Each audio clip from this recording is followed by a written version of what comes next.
Hey everybody, happy Thursday night. Hey everybody, excuse my voice, man. I went out in the rain yesterday and I think something happened, but nonetheless, we are here. So thank you so much for tuning in.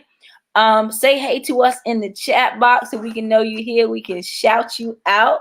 Tonight, I'm excited because we have another episode of Speak Life.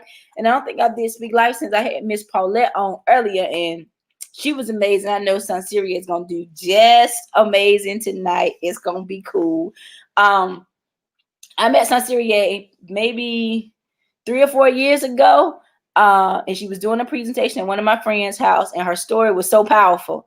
And I was like, I need to connect with this lady. Hey, Miss Lantonette, I was about to text you. Happy birthday. You don't look 55. You look beautiful. Happy birthday. I'm still going to send you a message. When I seen it earlier day, I was online work. I was working, so I couldn't really post. But so Sonserria has a powerful story. She has an amazing story. And she was one of the last ones to come on with our book. She saw it at the last minute and was like, hey, I want to be a part. And it's just been on and popping out. And I'm so excited she came and she was a part. Her story, her chapter is called Marrying for Perfection or Purpose. And she said that she was going through, and I'm pretty sure she could tell you more about that. But sometimes you want to point the finger at other people. And God says, nah, let me deal with you, sister. Let me deal with you, brother. And so I'm excited. She's a mama sick. She's always been a go-getter. She's always been someone I know who makes it happen regardless of what's going on. And so I'm excited for her to be here tonight. She had an amazing book signing not too long ago. I was trying to find my shirt early that she gave me, but I couldn't find it. But I do have my autographed copy of the book that she signed for me that I bought from her when I went to her book signing, which was amazing. So if you guys can give a warm welcome to Miss Sonserria, I got it right. Coast! Hey! I think you got to unmute. Can you hear me? I can hear you. Okay, here we go. Here we go. You know what, Sonserria, this is one thing that I always admire about you, and I never said this to you. I was going to tell you earlier, but I said I'm going to tell her this live. Is that because some parents, and I know being a mother is not easy, but you always have yourself well put together.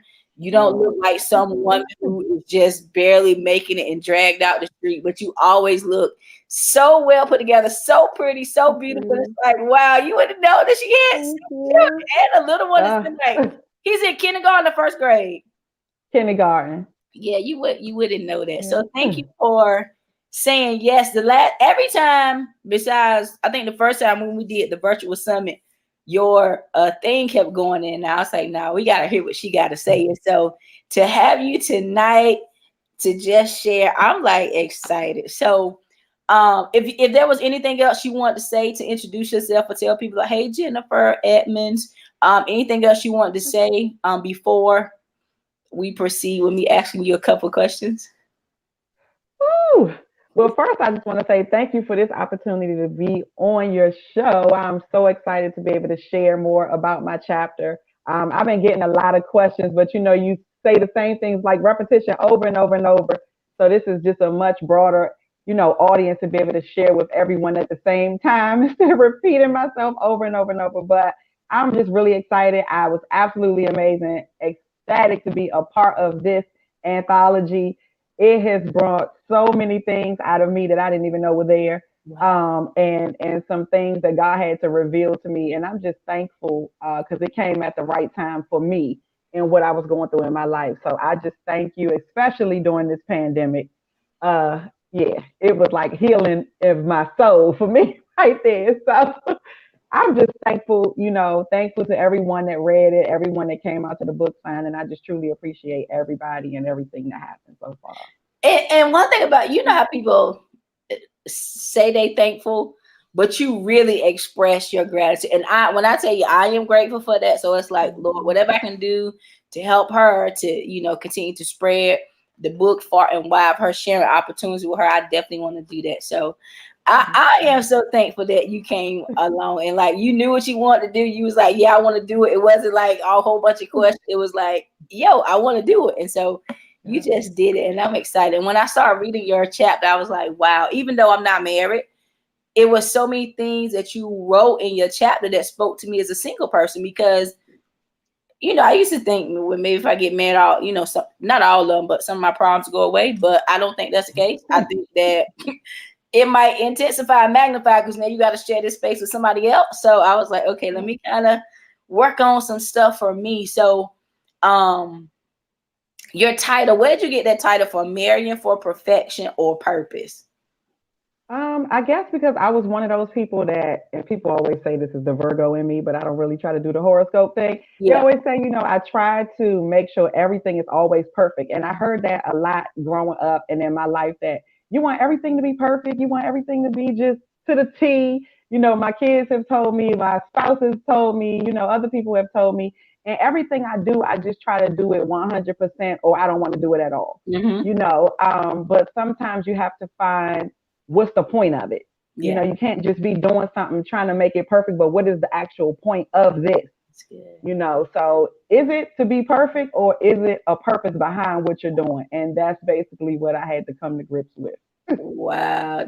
Is there a purpose, or there's a point behind it? So you are married. So what is if I could ask, like, what do you think the purpose of your marriage is?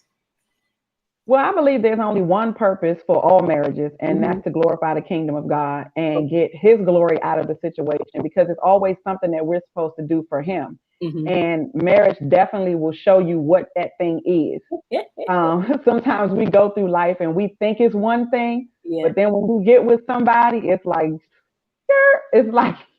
you go in this road and you're like, oh no, I did not expect it to be this. You're like, Lord, not me, not me. And he like, yep, you. And you like try to hide, you Yeah. try to hide behind other stuff, Yeah. but he pulls and pulls and pulls until he pulls it right up out of you. And Wow. you can't rest until you do it. So, you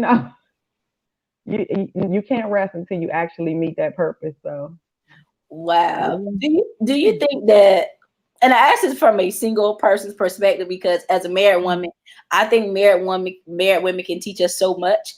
Do you believe that it's just one person that God has created you to be with, or is there multiple people that you can choose from to decide, I'm gonna make it work with this person? I honestly believe it's one person that God has special made for you. Okay. And he will reveal who that person is. And sometimes the person that we think it is not. And the person that we're like, no, it's not them. It's more likely them.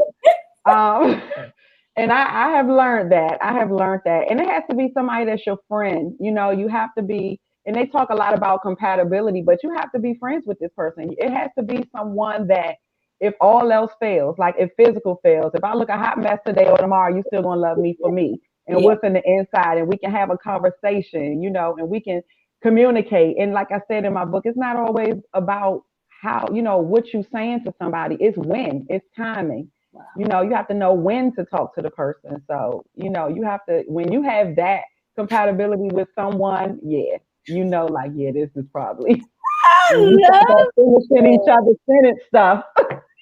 Yeah. Man. Yeah. Oh. All right. So on page 56, this is what you said. It says, so many times we want what we want, meaning what our flesh desires, but that may not be God's plan and what he wants for your life.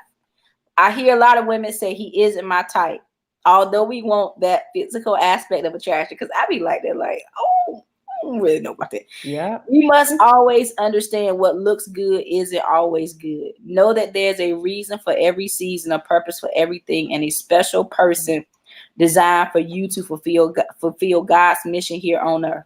Who are we to say the person he gave us isn't the right person? Do we really know? So that's like, dang. So say if somebody, hey, Miss Joyce, say if somebody, a man approaches a woman, right? Mm-hmm. And the woman kind of like, no, I'm not attracted to you. How do you get past that? You may not be physically attracted to them, but perhaps that's the one you could probably really settle with. Hi, you're in my business right now. Oh my. So that has happened a million times. And I always go back and wonder, like, Lord, the person that, you have your eyes on is the person that you want. But Mm-hmm. the person that have their eyes on you is usually the person that you need. So I always say, let me not pay so much attention to outside and what I see, because we know eyes can be deceiving. Yeah. What we see can be deceiving. Our mind can deceive us, but your heart will never lie. And I always say your heart will tell you if this person is really for you and if they really have your back, if they really a ride or die, if they really care about you, you will know. You will know. And as much as you'll try to avoid it and be like, no, this is probably not it because I'm not physically attracted to him, you know, this might be the person that's going to love you the most. You know what I'm saying? This is the person that's going to take care of you for the rest of your life. This is not the person that's going to have his eyes everywhere else because he has eyes for you. And that's really what you want. But it's Yeah. crazy because so many of us women, we run away from the people that's chasing us. And God said he didn't find us a wife. So he's looking for you. So when he finds you, you got to be ready. You can't be like, nah, that probably ain't the one. Because usually it might be the one. And the one you like, oh yeah, I want him. And you wanting him, but he running over here, running over there. He might not be the one, and that's how we get caught up in situations like what I explained, in my book. Wow. So yes. So yeah. So do you do any type of like mentoring for single women who don't want to get married? I've spoken to some, and sometimes we feel like because we're in a situation, we can't really speak on a situation. And I kind of was there, but then I thought about, and I say nothing we've been through is, to be wasted. And Mhm. a lot of experience that I've had, I've learned the right thing to do. And I've looked at the decisions that I've made before, and I'm like, yeah, people need to understand this. Like, it's not about who we want, it's who want us. And you want somebody that wants you. You know what I'm saying? You for you, not for what you have, not for what you can give them, not for what they need from you, not for because you have this status quo or this title, but Right. you want somebody that if all of that was gone, they still genuinely love you. Like they comfortable with just going to the grocery store with you. They comfortable with riding down the street with you. You know what I'm saying? Yeah. If everything else was gone today or tomorrow, would you still really want to be with me? Would you still really genuinely be my friend? And if you have that type of person in your life, more than likely, it Wow. might be them. That's Yeah, that's good. Maybe I have to relook at some things like Shaq. I was like, mm-mm. yeah, um, I've been there. gosh, that's so good. So here's another quote that you said in your book. You said, "I had to learn quickly." And guys, um, Sonserria, how can people purchase a book from you? Do you have a cash app? Yes, you can cash app Nyeezy, Nyeezy, and Okay. it's $25 to Okay. cash app Can you for the tell me book. one more time what's the cash app? It's Nyeezy,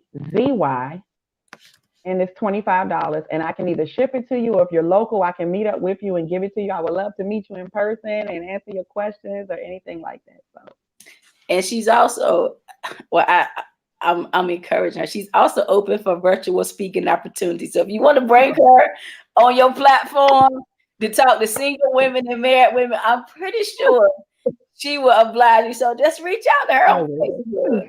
Facebook. So here's another quote you say. It says, I had to learn quickly that I couldn't control my environment. I could only control myself. During this process, I had to change the way I walk, talk, and live. I had to change some of the people I hung around with because they didn't have the same mindset as I had about moving forward. So when you think about moving forward in situations, in marriages or whatever, what's one of the things you would encourage people who like it's like, well, this been my friend or this my family, I'm in ministry with them. We did business before. What's one thing you can kind of share with people that they can do to kind of break away from those environments? Because sometimes it can be hard, especially if you've been around them for a while and they don't really agree with the decisions that you're making. How do you navigate that? You have to love them from over there. Okay. I have learned that I have some people that I can love right here, Hmm. and I have some people I have to love from over there. um, too many people in your ear telling you things that's not what God agrees with will Yeah. have your mind all over the place and you won't know what to do. Yeah. So you want to have the closest people around you have to be the people that, first of all, not always going to be telling you what you want to hear, Yeah. but what God would say is the right thing. Because sometimes, we get with our friends and we only want to hang with the people that agree with us all the time. And I always tell people, the people that agree with you all the time are not your friends. Hmm. Because I'm the friend that's like, oh yeah, that's cool. I think you should do that. But I'm also the friend that's like, nah, girl, I don't think you should do that. Yeah. And you might think, oh, it's the greatest thing in the world. And I'm like, I don't, I'm no. Yeah. And they're like, are you serious? And I'm like, like, I'm always going to tell you what I think it'd be the best thing, but I'm going to think based on what God would say about a situation. Yeah. Because I've had people, you know how people say all the time, oh, I wouldn't deal with that, or I wouldn't be in that situation. Well, if you was my situation, you would do the same exact thing that I did because you would be me, right? Right. So Oh, you I would do like the that. same thing that I did. So you can never say what you would have done in somebody else's situation. And when I was going through writing and the process of my separation, I had a lot of people say, oh, well, you know, God doesn't want you to do that. And I'm like, well, did God even tell me to marry this person? Right. So you have to even go back to the beginning. You can't just base your decisions off right now, because if I base decisions off right now, it would have been done a long time ago. Yeah.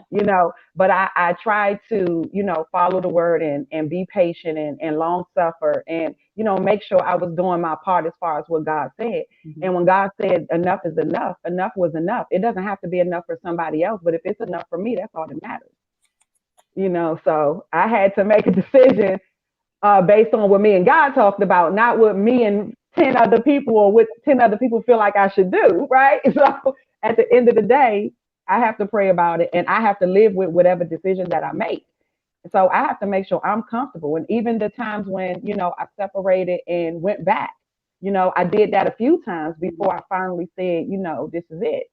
And even in that, God was like, a little bit more time, a little bit more time. Hmm. And other people were like, no, no, no, not no more time. Like, this is it. But I'm like, no, God said a little bit more time, a Yeah. little bit more time, and it has to get to a point where you have to come to grips with your decision. And once you come to grips with your decision, you can grow. And until you do, you won't grow. You'll stay in the same place and go through the same thing over and over and over again until you learn the lesson. So I learned the lesson. That is good. And I always say so. I used to make decisions based on what people thought was good for me, Mhm. and I never stuck with it because it was never my decision. And Oh so, God. do you think that when you make the decision because of you and God's conversation, His direction, that it settles you and you have peace, and then it doesn't matter what other people thought because you're doing what He has instructed you to do? That's it. That is it. I do believe that because I was in a situation, and I just had this conversation actually on yesterday with the person. Wow. I was in a situation over 20 something years ago Mhm. with someone. And when I say we defied all odds to be together, Uh-huh. like when you know what you know, like you'll go against anybody. So when you know that God told you to do something Mhm. and this is the person, like you don't care what anybody has to say. You're not hearing what anybody has to say. You like, I love you, but I'm still gonna do what Right, thus right, say the right, Lord for me, right. because you don't have to stand in my shoes. Because once this situation ends, or even if it moves forward, I have to deal with this person. Yeah. Either way, I have to deal with this person.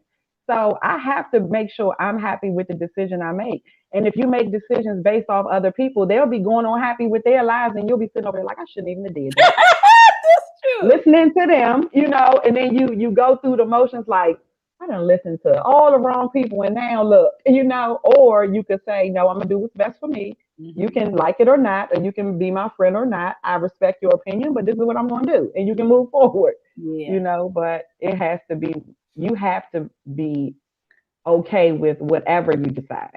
Wow. You have to be okay with it. And if you even, I always tell my daughter when we're having discussions about things, I said, if you have to think about it too much, you Hmm. probably shouldn't do it. You Wow. probably shouldn't do it. But if you can say, yeah, this is what I'm gonna do, and you can move forward and confident, and you don't think twice about it, usually that's what you do. Because even in business, I learned that wealthy people make decisions quickly. and people that most likely broke-minded people, they be like, well, I don't know, I gotta think about it. Yeah. What is it to think about it if you don't have no money? What is it to think about? Like, and I always say, like, why are we having this conversation? And this is why people, they overthink things. And I Yeah. was one of those people that used to overthink. And I was like, well, what about this? And what about that? And what about this? What about that? I And think it's I like, like that now in the listen, other area sometimes. Like, listen. oh man, this is good. So for some people who don't know, like you started a like a movement for daddyless girls, right? Mhm. So if you could tell us what daddyless girls is and then kind of share a little bit how you feel like that may have affected your relationships, your choices, the type of men you have been with, like anything, like if you could kind of talk to us a little bit about daddyless girls. Ooh, all of that, all of that. So, the Lord actually gave me that years ago because I started seeing so many patterns in my own life. Mhm. And I was thinking, like, gosh, some of the stuff I see my daughter do, I did. Some of the stuff I see my other daughter do, I did. And and I look at, they didn't have their father. He Mhm. was around, but he Mhm. wasn't there. Okay. You can, and it's some people that's daddyless girls that have their father right in the house. He can be living right in the house with you and not pay attention to you, and not even, interact with you. Go ahead. And then there's yeah, and then there's some who he actually wasn't there. But Mhm. I was one of those girls, and my father was there when I was younger, growing up until I Mhm. probably was about 10 or 11 when, Mhm. he left the home. So I was one of those girls that had my father. I was like this spoiled little girl. I was used to having my family, you know, and then it was like stripped away. So I turned into like this angry teenager, and I wanted to do my own thing, and I blamed my mother for everything, only to find out later that this wasn't the situation. This Mhm. wasn't her fault. You know what I'm saying? But it turned me into this person who I never wanted to be. It turned me into this angry, Wow. bitter, mean person. Like I was in the streets, like just horrible, like just defiant of to everything and everybody. Like, I'm gonna do this my way. I don't care what you gotta say. I'm doing this, I'm doing this. Like, I mean, I had to get put out the house bad. Like, Wow. Yeah. it was crazy, and I saw my mom when she came over for my book sign. It was like, I know if you asked her would I be here 20 some years ago, she would be like, this girl would be locked up or dead or in the street. Wow. Like the way my life was headed, and I was like, what can I do? Because there's so many other girls like me, and even starting with my own daughters. And the Lord spoke to me and said, start in your own house. Wow. And I had to start with my own daughters. I had to make my daughters a part of this project because I see some of the things that they do, and I know that's what it comes from. Yeah. So I was like, I have to reach them, and I have to reach so many other people that's like them, because I want them to know that just because you grew up a certain way, you don't have to turn out a certain way Yeah. because you didn't have, like, I didn't have my father. I love him, but like at this point, I have to love him from over there. He wants a relationship, great. If he doesn't, great. I still have a father in heaven that loves me, and Yeah. they need to understand that you're never alone. And I felt like I was alone when I didn't have him. He couldn't teach me how to, choose the right man. He couldn't teach me how to, act with a man or whatever. But then I thought about it, like, God is like, he shouldn't be teaching you that anyway, because the man is supposed to be finding you. You Yeah. shouldn't be looking for one like him anyway. Right. And I noticed I got in relationships with men like my father, Wow. that did some of the same things. So those patterns, and once I learned those patterns and started watching those patterns, I knew I had to speak, to other people about it. And it's something that's just I know it's gonna explode. We're preparing for it now, and COVID kind of set it back because we had a huge event scheduled for this thing, but it is not gonna not happen. It's Yeah. going to happen. And I'm just excited about it. I have a flood of emails of people that really, just want to share their story and see what can I do now that I'm here, because it does affect like the type of people you get involved with. It affected me in the way I raised my sons. Like, Wow. I noticed I raised my sons, I was so hard on them. I was so hard on my sons, and I'm still kind of hard, Mhm. but I had to learn that I have to nurture my sons. You Mhm. know what I'm saying? I was so like this hard mother. I was like the military mother who never been in the military. You like, oh, you bad? Let's fight this. Like, yeah, like, come on, you want to act street with me? Like, just trying to give them that balance. And it's like, Cece, you can't. You have to be a mother, Wow. and I had to like calm it all the way down because like I'll jump in their face just like a. Yeah, yeah. And it's like, just trying to let them see the strength that's missing, So, and I noticed that that's not what they needed. They needed their mother, Wow. So I had to soften it up a little bit, a whole lot actually. Oh my God, that's so Yeah. wow.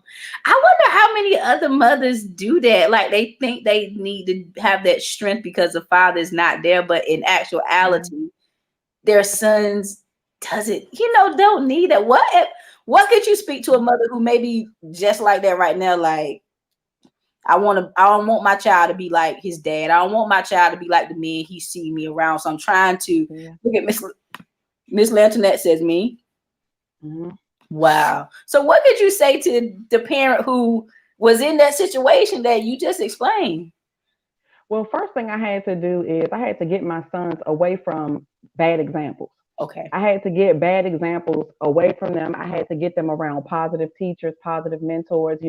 I put them in activities. My son was playing basketball. My other son, I put him in baseball because I felt like the teachers that they were doing this with were positive men, that were doing something with their lives that could really speak to them when I couldn't. Mm-hmm. When grades were slipping and things were going on, they was like, Miss Coates, I got him. Let me talk to him. Yeah. Like they had their phone numbers, they would call them. They would be like, "Yeah, I just gave him a call and told him what he needs to do." Yeah. And I'm like, "Thank you." Yeah. You got to get them around some positive people, but you can't try to be daddy and mommy. You can only be mommy and nourish them and love them. And once you do that, you'll notice that they won't be so angry. Because I saw my sons becoming very, very angry, from it, and they would never express like why. Mm-hmm. And it's like this ego thing, Mm-hmm. like I'm good. And I'm like, no, you're not. Yeah. Let's talk. And they like, I'm all right. I don't need to talk about nothing. It's like, what's all the attitude for? Like, calm down. Yeah. Like, you know what I'm saying? But, I mean, it's already this stigma with our, Black youth right now anyway. So, they got it hard out in the streets. They don't need it hard at home, Yeah. So I don't want to like make it be so hard on them at home when they got to leave out of here and be like wrestling with the world already. So I had to learn how to love them a little bit more and not hard, Yeah. but softer and Yeah. more nourishing and more loving and more, let's talk, son. And I started taking my sons out to lunch. I give them Mm-hmm. their own little day, mommy date. I got one son like, I'm ready to go to the store. You want to go with me? Let's go pick out some snacks. Yeah. Like I just try to do little things that Yeah. at first I was like, I'm gone. Like, Yeah. y'all want to attitude, have an attitude. I don't care. Like, but I had to deal with it. I had to deal with it because I don't want them to go out here and be so angry that they push that anger on the woman that they meet. Yeah. And that's what I was afraid of. And so I tried to, be both parents and I couldn't. It was draining me. Yeah. That is It so was good. Like draining and you me. know what? I don't think, and because I'm not a natural parent, Mhm. I don't think that's an easy task for you to come to the realization, but it's like a very humbling experience. I would assume that you have to like humble yourself and say, I was kind of doing this wrong and I was kind of, Oh yeah. wasn't a good outcome. So for the parent who may feel like I'm there, but I don't know how to go back and rectify that, what would you say to somebody who's like, I really need this right now, but I just don't know how to do it? First you have to have a conversation and see what they think of you. Wow. And that's the conversation I didn't want to have, but I had to have it. Because I have younger boys and I didn't want them to grow to be angry like I saw my bigger ones, Yeah. starting to be. So I had to have a conversation with my biggest, like, hey, what's wrong with you? Like, we need to really have a conversation. Am I doing something wrong? I need you to tell me. One of my sons, he told me, he was like, Mom, you always fussing, you just be yelling all the time, like, this and that. He was like, you ain't trying to just be like, calm down. Like, you ain't got to do everything. Like, Yeah. and I'm like, okay, like, really? And then at first I used to be like, well, that's because y'all doing such and such an Yeah. XYZ. But I had to really say, well, golly, sometimes I be stressing my own self out yelling all the time. Like, let me chill out a little bit. Like, let me calm down because I Yeah. be going off sometimes. And I looked at him and was like, okay. But I noticed when he does something now, I'll fuss sometimes, but Mhm. it's not like it was. Like I Okay. used to get angry, like I get to like smack and stuff, like get to clean this stuff up, like smack everything off the dresser, like like oh yeah, boom, like like Yeah.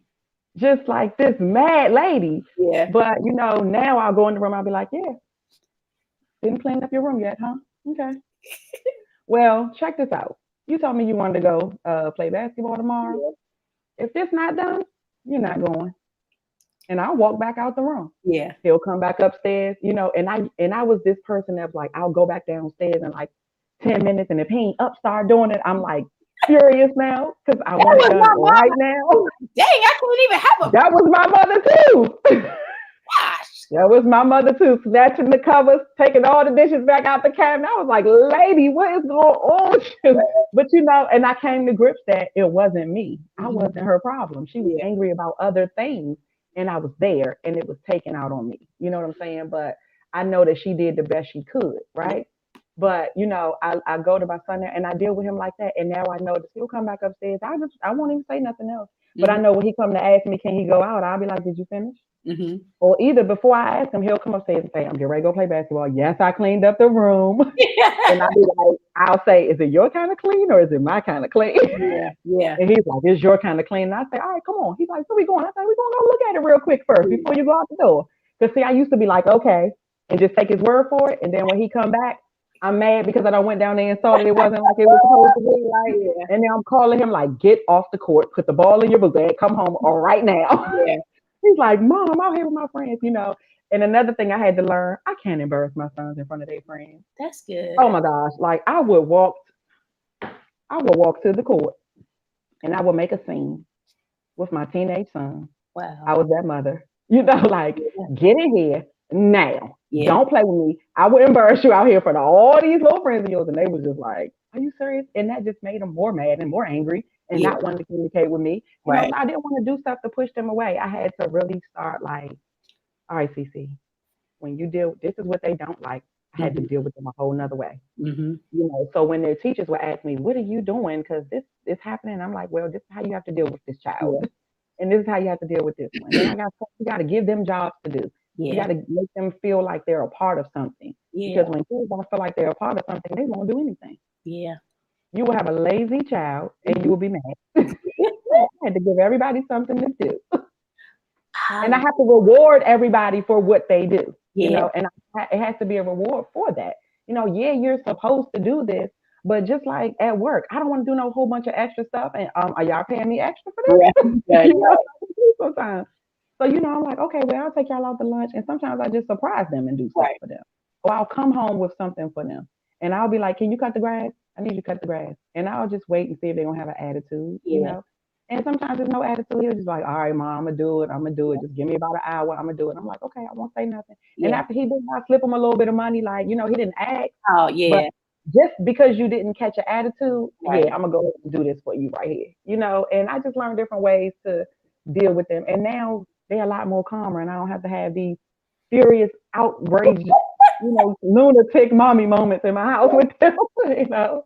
I love it. So, guys, that's why I tell you, like, beyond her book, she can definitely come and talk on your platform. She's giving us the mama business right now. And I love it because, you look at, we care as women, we carry many titles. And Sonserria, she carries many titles. She's a mother, she's a wife, she's an entrepreneur. Like, Mhm. and we didn't even tap into, she lost one of her sons, like one of her sons passed away. So I don't know if you want to touch on that or not. So you see this woman of great strength, but I also see a woman of great humility that says, God, not my will, but your will. And that's when, like, when we humble ourselves, that's when the exaltation comes. And I just see that you just going. I mean, you already been doing it, but you just going places. And I'm like, wow, like we didn't know where this conversation would go, but it's so many great things that you sharing for the mother, for the wife, that it's like for even the sons, like some things you can do to help your sons.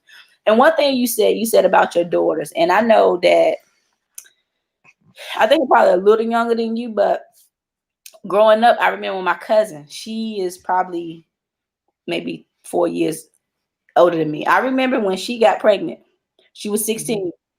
We all got in trouble. Like I got in trouble like I was pregnant, right?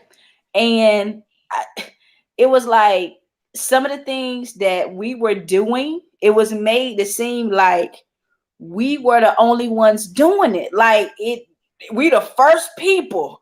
Whoever did this in our family. And then when you get older, you realize what you talking about? Like, this ain't the first go around. So when you said Oh yeah. with your daughters, you were seeing some of the things with your daughters. How did you kind of like help them navigate through some of those decisions? And then did you feel some kind of way because you saw them doing that, or did you have more compassion on them because you realized why they was doing it? I'm still helping them navigate through some things. But some of the first things I saw, it was some things that I actually did myself. And when I looked at them, like as far as when my daughter got pregnant, for instance, I'll Mhm. talk about that first. Okay. It's crazy because I was a young mother just like her. I had her when I was 19 years old. And the way my mom dealt with the situation, she was so angry. She was like, don't bring no babies in here. I'm not going to be no grandmother. Like, no, we're not doing this thing. You're going to finish school, this, that, and the third. And before I got pregnant with my daughter, and this is something I probably never shared live, I was pregnant before I was pregnant with my daughter, the year before, actually. And I had an abortion at 5.5 months pregnant because I tried to hide it from my mother for months. And when she found out, she was like, absolutely not. And when she took me to do that, I was so angry. And I think that was kind of the biggest break in our relationship. Yeah. And she probably, never even knew this. But, I was so angry with her because I just did not want to give up my baby. I just felt like back then it was just the wrong thing to do. Yeah. And I was so angry and I held it against her for years. And what I went and did the next year, I was pregnant again.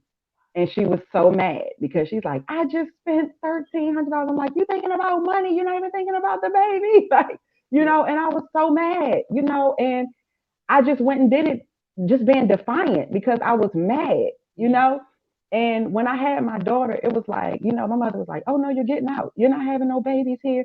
And it Mhm. was kind of one of those situations where she didn't want to help me, but she didn't want nobody else to help me either. So when Right. other people would like try to pitch in and help me, oh, she's a young mother, let's try to help her out, or she's going through it. She's like, oh no, don't help her.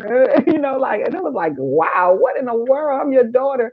So when my daughter got pregnant, when she told me, she was so scared Yeah. because she probably thought that I was going to just like explode, and it's crazy because for 3 weeks, I thought I was pregnant. I Wow. went and bought a pregnancy test and everything. And my daughter was with me. And Yeah. she was saying, Mom, you think you're pregnant again? And I was like, yes, you know. Yeah. And I'm like, oh gosh, this can't be happening. So I bought the test, and I waited about 2 weeks. I took the test. Mhm. And after I took the test, it was negative. Mhm. Well, that night, my daughter came home from work and Mhm. she goes, everybody get out of mommy room. I got to talk to them about something. Everybody talks to the kids like, get out, get out, get out. And Mhm. we were looking like, and my husband was there and he was like, what's wrong with her? And I'm like, You. you know, just looking at her. Mhm. And she's like, Mom, I got to tell you something. And I'm like, what? You pregnant? And she was like, how did you know? And she Mhm. just fell in my lap crying. And I said, because I thought it was me for the past 3 weeks. And when I found out it wasn't, I knew it was somebody. And Yeah. the way you just came in here all hysterical, you know what I'm saying? Yeah. But she was expecting me to like go off. And I was very, very hurt because I had more expectations for my Mhm. daughter because she was always so smart, and she was never a problem child, never disrespectful, Yeah. and it really hurt. But Yeah. at the same time, I was like, my daughter would not go through this by herself. She Yeah. would not go through this without me because I had to go through it without my mother. And I know how that felt. And when I say my daughter's like my best friend, like my other kids, like, Nail always there. I'm like, yeah, she's like my best friend. Like, and she always call me like, where we going, best friend? Like, we talk to each other like we really like sisters, but Yeah. when I'm in mommy mode, Right. but we're so close. And I have the relationship with her that I never had, Mhm. with my mother. And people are like, y'all are like sisters all the time. Like y'all everywhere together. I'm like, yeah. Like, and I'm glad we have that relationship. Yeah. Like Nael knows what to do in my absence with the kids. Like she's Yeah. been with me, she's helped me at a time when I couldn't barely help myself, Yeah. when I had to leave my kids and go try to work to make money. Nael was the babysitter at like 10 and 11 years old. She was being a mama, Wow. so by the time she had her baby, she knew what to do. Yeah. you know. So, she never tries to like put her baby on me and she never tries to ask me to do stuff. She always wants to do it herself, Yeah. you know. And I just love that she's such a strong mom. And my grandson is such a baby, little baby. And he loves his mommy. And I just love their relationship, Yeah. Like, gosh, if I would have just like tossed her out, like what would be going on in her life right now, Yeah. And I was like, I just couldn't. I was like, there's no way I could do my daughter the way I couldn't have her feeling the way I felt, you know. And I was like, I got to do this. If I got to figure it out. But I'm not going nowhere. I'm going to be here for you. This is what you need to do. I'm going to help you, but this is what you need to do. And I had to just tell her some things. But she's doing great. My daughter is working 2 jobs. She's an entrepreneur too. She bakes and she does lashes. She has her own shop. Like, she's Oh, doing it, yeah. and I'm just proud of her. And she's in school right now. She'll graduate in February from esthetician school, but she just loves clothes Yay. and everything. And, I'm just happy. And she loves my grandson to death, and she's like the best mom. And I'm just proud of, her right Yeah. now. She might not feel like she's where she wants to be, Mhm. but I'm proud of the type of mom she has turned out to be. Wow. I bet that's such a compliment. Like one of the, people say nice stuff to me all the time. But when my mom comes back and say like things, it's like I got my Yeah. mom's blessing. Like she think I'm doing good. So I know that makes her feel good for her mom to say Yeah. she's such a good mom. I love that. Oh my Yeah. God. This has been like so good. So guys, you don't just get a book, okay? You get so much more. I'm telling you, reach out to Sonserria to bring her around on your stages and talk about Daddy's daughter, about marriage, single life, and cultivate relationships with your sons, with your daughters, not throwing them away. Because I feel like a lot of women have been thrown away. And I Oh have yeah. a friend now who she has a similar story to you where her mom, I think she was maybe like 6 months or 7 months ahead, and she's probably around your age when her mom, she was in college and her mom made her come home and had an abortion, and she had twins. It was twins, and Yeah. she always talked to me about how much anger she had for her mom. And I really don't think, even though now they cool, I still don't think that has been resolved in her heart from Yeah. her mama. And I know sometimes as moms, you want to do the very best and you do the best you know how to do. But for that parent who may have made bad decisions or maybe, have forced something upon their children and they feel bad now, what could you say to that parent? And then if it was a child who had to live with a decision that their parent forced upon them that they didn't like, what could you say to that daughter or that son to kind of resolve that? Because you don't want to walk around with that animosity and that unforgiveness in your heart. Ooh, definitely go back and have the conversation. The last thing you want to do is lose somebody and never get to say I'm sorry Yeah. and never get to say, I was wrong. And Hmm. sometimes you have to just like like you said, you have to humble yourself, and sometimes it's okay not to be right. That's If good. if if if it's if it's going to make the situation better that I'm just wrong, then I'll just take the be wrong. I'll just go ahead and be wrong. Yeah, But let's fix the relationship, that's good. because I feel like relationships are important. And especially now, I'm 43 years old, You and feel it like like when my you mother, when my mother came to my, thank you, when my mother came to my book signing, like that's the first time my mother's been to my house. My Wow. mother's been to my house before I lived here, Yeah, years ago, yeah, years ago, yeah. and even at my old house, she's been to that house one time, and I lived there for almost 8 years. Wow. But, because of the type of relationship we've had, Yeah. but I love my mother. And I've learned some things over the years, like, my mother was like, she went through some things that I didn't know all about when, I was younger. But Yeah. as I've grown, I've found out some things. So it kind of come full circle. And sometimes we're angry with people, but we don't know all the things that they've had to deal with. So sometimes when you talk to them and you tell them, well, when you did this to me, XYZ, this is how you made me feel, then Mhm. they can tell you, well, this is what the problem is, or this is what I'm going, because you never know what people are dealing with, Yeah. and when I learned more and more, the more pieces I learned of my mother's life and her childhood and some things she had to go through outside of me seeing her as a parent, Mhm. just growing up. And my mother's the oldest, of 11 kids. So seeing some, learning more about her life make my mother not so bad after all. It's like, golly, like I thought I had it bad. Like, Right. what in the world? And I've forgiven her and I love my mother, and I could tell it was always like we wanted to have a relationship, with Yeah. each other, but it was one of those situations where every time we got around, we'll be good for a minute, but we can't stay too long because Yeah. now we're gonna be like, oh, we about to start having something to argue about, you know. But I had to learn that when my mother go off and just, I'm like, okay, okay, all right, you know. Yeah. I don't gotta always argue, you know. I gotta respect my mother as my mother, but I'm like, I'm an adult now. I don't have to listen to you, but I have to respect what you say, and Right. I'll hear you. I ain't gonna say I'm gonna do all that, Right. but I just had to respect her as my mom, and I have a whole different respect for my mother at 43 than I had, when I was put out of her house at 19 years old. Right. So, it's like, golly, I didn't even know that, and my kids seen me go through a lot, and just recently they're learning some things that I went through before they were even born. Mm-hmm. And they like, oh my gosh, you did that. Like, we didn't know you was that ratchet, mom. Like, and I'm like, yeah, it's a whole lot more stuff you don't know. Yeah. Our kids, they see us and they have this image of us in their mind and Yeah. they think this is us, Yeah. but it's another us that Yeah. they never met, Yeah. you know? And it's like, you don't know what I had to go through to be here. So when I see you making XYZ decisions, it frustrates me as your parent Yeah. because you don't know how much I've suffered and things that I've done for you to be able to just have this little bit that you have. Right. So, that's why I'm so mad when you make these decisions and you have to explain it, like this is what makes me upset. It's not because of what you see right here. It's because of things that happened before, Yeah. and a lot of people say, well, you can't tell your kids everything. Well, I'm that parent that I'm very open with my children. We Yeah. have open conversations because when they go out in the world, people are straightforward and open Yep. and have stuff that you don't think your kids know, they already know. So don't be scared to have conversations because they Yeah. already know or somebody already talked to them about it. And I'm saying some stuff and my son like, Mom, already. I'm like, who told you that?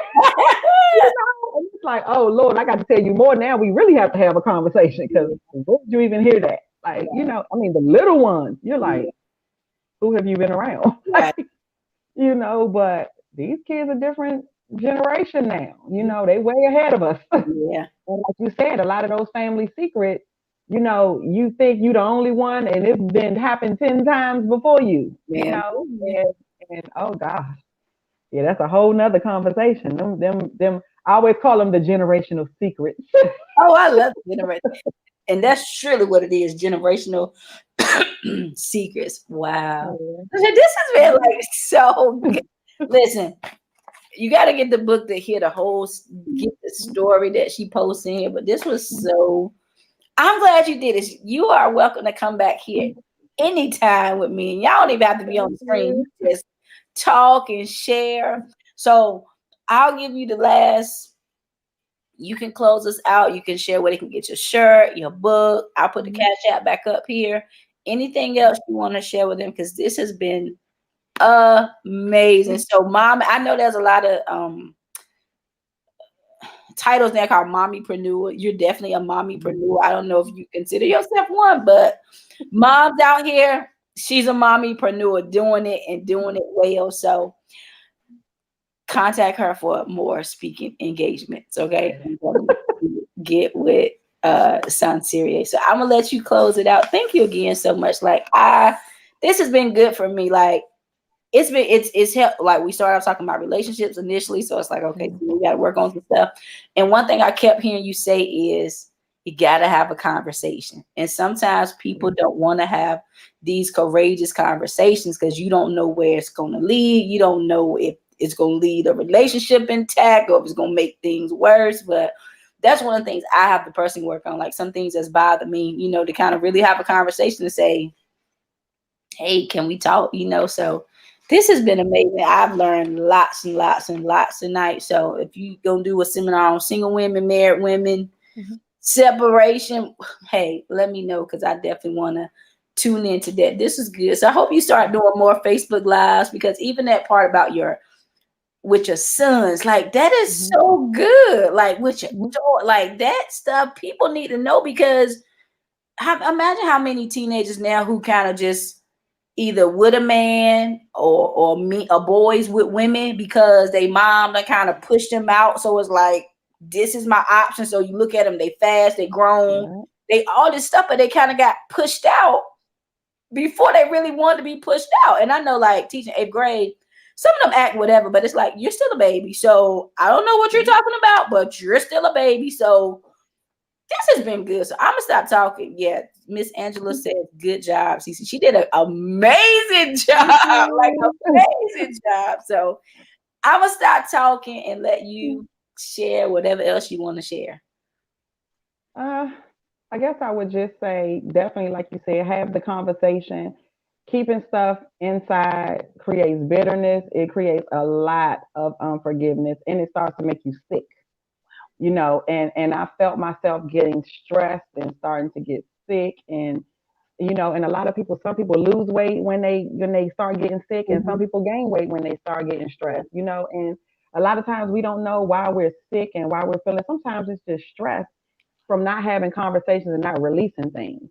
Mhm. When you release things, then they can be dealt with. But when you hold it in, you can never deal with it. And sometimes you'll hold stuff for so long, you'll be 5 relationships down the road, and something that you ain't deal with 20 years ago will come up in this, and this person will be looking at you like, what is your problem? And you're like, I Yeah. don't know. But if they could do the least little thing to remind you of something, and you just like, you're flipping out because you never actually dealt with it. So I've learned that I've had to deal with so much. In this book, oh my, when I say the microscope was placed on Cece, oh, it was placed on me. Because like you said in the beginning, a lot of times we do look at other people, and that's not to say that the other people aren't doing or playing their part Right. in what's going on and why is it falling apart. But at the same time, it takes two people. Yeah. And one person is not just doing everything and the other person not doing anything. That's never the case. But it's always you never want to look at what am I doing. You never even want to think about you're doing anything because you just never think you're doing anything. Yes. Everybody thinks that their feelings are valid and what they're saying is valid. And sometimes they don't even want to hear what the other person is saying because they feel so validated in what they think. And I was that person. I was doing that sometimes. I can admit that. Yeah. And it was like, I don't even want to hear it because I just know it's wrong. What I said is what it is, and that's it. But it's like, other people have something to say too. And sometimes when you listen to what other people say and how they feel, it makes you like, well, dang. And I really started thinking like, dang, did I really do that?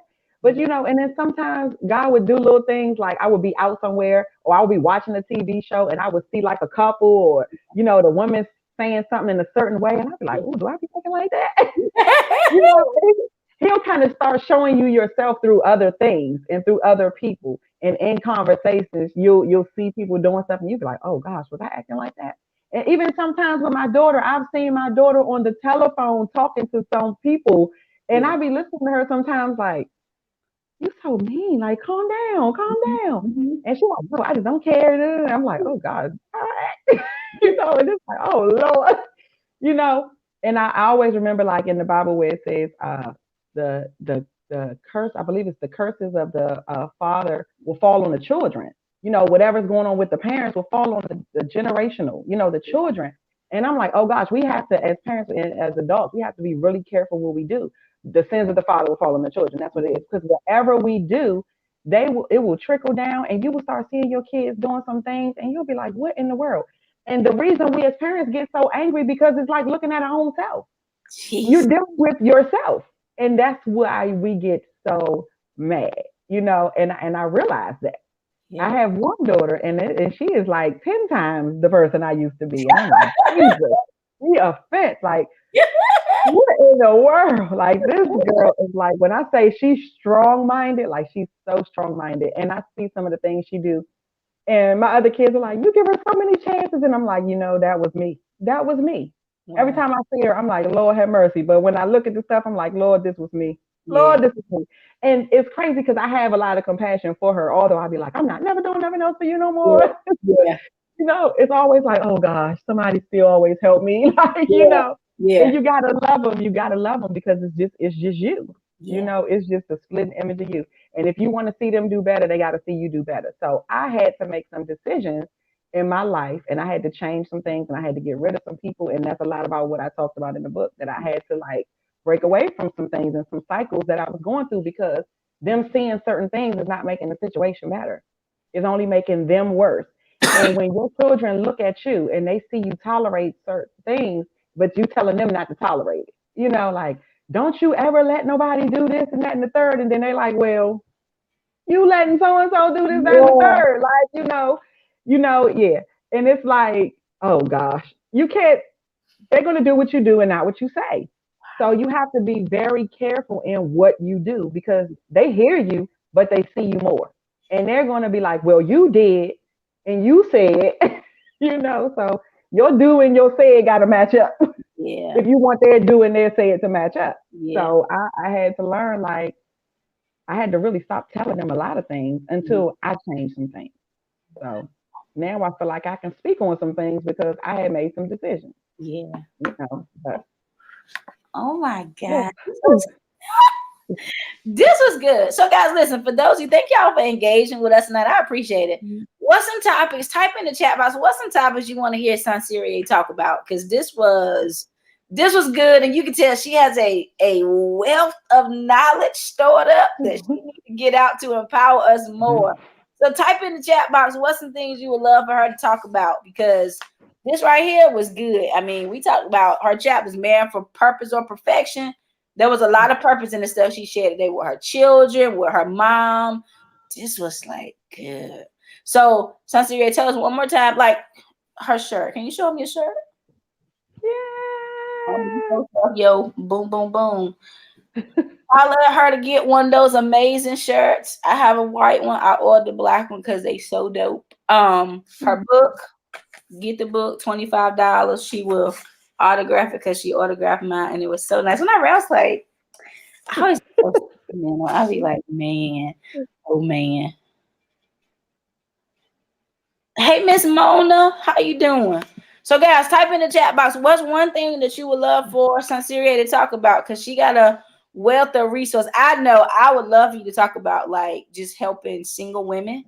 Like, what are some of the look fors for single women when it comes to your spouse and truly marrying for perfection? Like, you could do like a whole master class or webinar on that, marrying for perfection or purpose, like, because some people really don't understand that. And when you talked about how the person that's checking for you, you might not be checking for them, but that's really the one who will keep his eyes on you. That'll really give women a different perspective. Like, dang, because I don't want somebody who I want, but then he out with everybody else. I really do desire that one who just gonna look for me, and eventually I'll probably gonna keep looking back because, like, oh dang, you love me for me. So you should definitely consider that, because this whole marrying for perfection and purpose is amazing.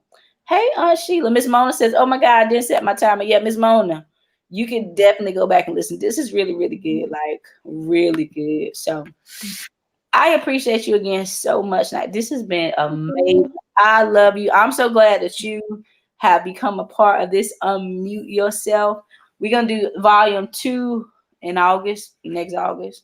So I'm excited to look for all of the things that's gonna come out of here. Send Sonserria a DM. She comes speak on your stage. So get the book, get the shirt from her. So thank you guys for tuning in tonight. Sonserria, I'll give you the last. I keep saying I'm gonna stop talking, but then I just keep talking again. I'm gonna give you the last part and words. I'm not gonna say anything else. So guys, good night. I'm turning it over to Sonserria. I thank you all for tuning in to hear my story. I'm really, really excited. Always an exciting time to be here with you, Simone. And I always thank you for every opportunity that you give me. Guys, just make sure everything you do, there's a purpose behind it. You just have to find out what that purpose is. Everyone you meet, there's a purpose. Simone, the person that's for you, is purpose behind that. And he knows. You just don't know. And you know what? I'm not even going to say that because you know. You know. And like I said, in my chapter, the person I thought wasn't the person that God said. So, ah, whew, let's not push good people away. Yeah. There's so many good people out there, but we tend to push the good people away because we want what we want. But, God is faithful, and he'll bring them back around. He'll bring them back around to you, because they won't get away from you. The person that God has for you, they won't want to go away. But I'm just telling you guys, just grasp hold of people, in the times we're living in right now. Love on your family, guys. Have those conversations that you never wanted to have. Release some things in you because time is short, guys. People are dropping all over the place right now. And this is not the time to be walking around bitter, unforgiving, not liking this person or having animosity in your heart because you don't want to close your eyes and didn't get to say I'm sorry. So just make sure you reach out to those people that you need to apologize to, have those conversations, and go meet that person that God has for you. Go out and say, hey, I see you. Yes. A question, a topic came up, so I want to share it with you before we go. So Jennifer says, how about, so I asked what was the topics you could perhaps talk about? How about staying with the guy who's not good for you? Coinciding with the daddy issues, I did that. So some people want to know, kind of navigating with that, some tips or, something you can share with them. So guys, let's keep pressing Sonserria to do some more Facebook Lives so she can talk about all these great things with you. But that's one I would definitely tune into. Why I keep going to the left and I should be going to the right. I gotta figure that out. Oh yeah. I'm telling you, the one for you is for you. And deep down, I say the heart won't lie. The heart will tell you, yeah, but the eyes will be like, no, that's not him. But the heart is like, yeah, he really loves me. He really is a friend. He really cares about me. Wow. You know. We all know. We just want what we want, and we try to look over or look past or, try to ignore or whatever. But we know. We just do what we want. But when we do what we want, that's when we get in situations like this. So to avoid situations where you end up, and the crazy thing I want to say too is when you end up in situations that God didn't put you in, it pulls you away from God. It pulls you away from, being who He's fully called you to be. It turns you into everything that God says don't be: angry, bitter, unforgiving. It pulls out those things because you start getting mad at things and then you start questioning God, like, why am I in this? Why you have me in this?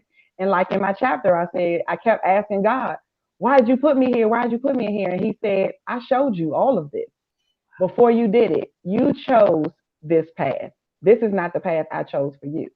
You listened to what man told you instead of what I told you because you saw all the signs. And a lot of times we ignore those red flags because we want what we want, but the flags don't lie. Red is a bold color. Red is a very bold color, and it's bold for a reason. It's like, hey, I'm here. It's like this hot pink paper right here. Like, I'm here. You cannot miss it. And just like when somebody's genuinely for you, you can't miss it. Yeah. So it's the same, on both sides of the spectrum. But, to avoid situations, I have learned I'm not making no moves unless God say move in that direction. Because if He gives me an inkling of doubt, I'm out. Yeah. An inkling of doubt, I'm out because no. Yeah. I just don't want to repeat cycles, and no. You don't want to repeat cycles. So this was so good. Like, I don't want to get off, but it's like, oh, this is so good. Listen, you are welcome to come back here anytime. And I know I can say this for real, but Sonserria, you have like a powerful story, a powerful message. And I think that sharing this more out is really going to help a lot of women, mothers, sons, daughters. And so when you talk about man for perfection or purpose, like your purpose runs so much deeper than just a book. And I shared with you ladies, well, this is just a seed that's going to expand more and more and more. And so I just bless God for you. Continue to share your story far and wide. Do you some webinars, some events. The Daddyless Girls, people are already saying, hey, I'm down for the Daddyless Girls. So continue to share your story far and wide because this has been a blessing to me tonight. It's giving me something to think about. Give me go back and be like, okay, Simone. So I appreciate you so much, and keep doing what you're doing because you are doing it, ma'am. If a mother of 6 and come on looking this fly, single women, we don't got no excuse. Okay, we just don't. It's just us. We don't have an excuse. So get yourself together. So the question is, will this be available via replay? Yes, it will. It's also on YouTube. I'm gonna send Sonserria the video, so she'll have it as well. But if you want more of this goodness, you just reach out to her and bring her on your platform, and she can share more and more and more and more. So yeah, the replay will stay up. The Facebook lives will stay up. I'm not deleting it. I'll share it far and wide more. But this was really good. So Sonserria, thank you again so much. I appreciate it. Thank you. Thank you for having me. And thank you, everybody, for watching. I truly, truly appreciate all of you and your responses, your comments, the love, everything. Thank you. So thank you guys. Listen, share this with your friends, share this with your family, people that you know may be in a marital situation, parents. Share this out because you never know how this is going to be a blessing to other people. And the stuff that we talked about tonight, we didn't plan what we were going to say, but even Mhm. with mom situation, even women who may have had an abortion not because they really wanted to. Do you know how many people? I don't want to keep going on, but this is helpful. So please share this out with your friends. Is Miss Jennifer, your friend? She says, "You're welcome, sis. Glad I was on here." That's my sister.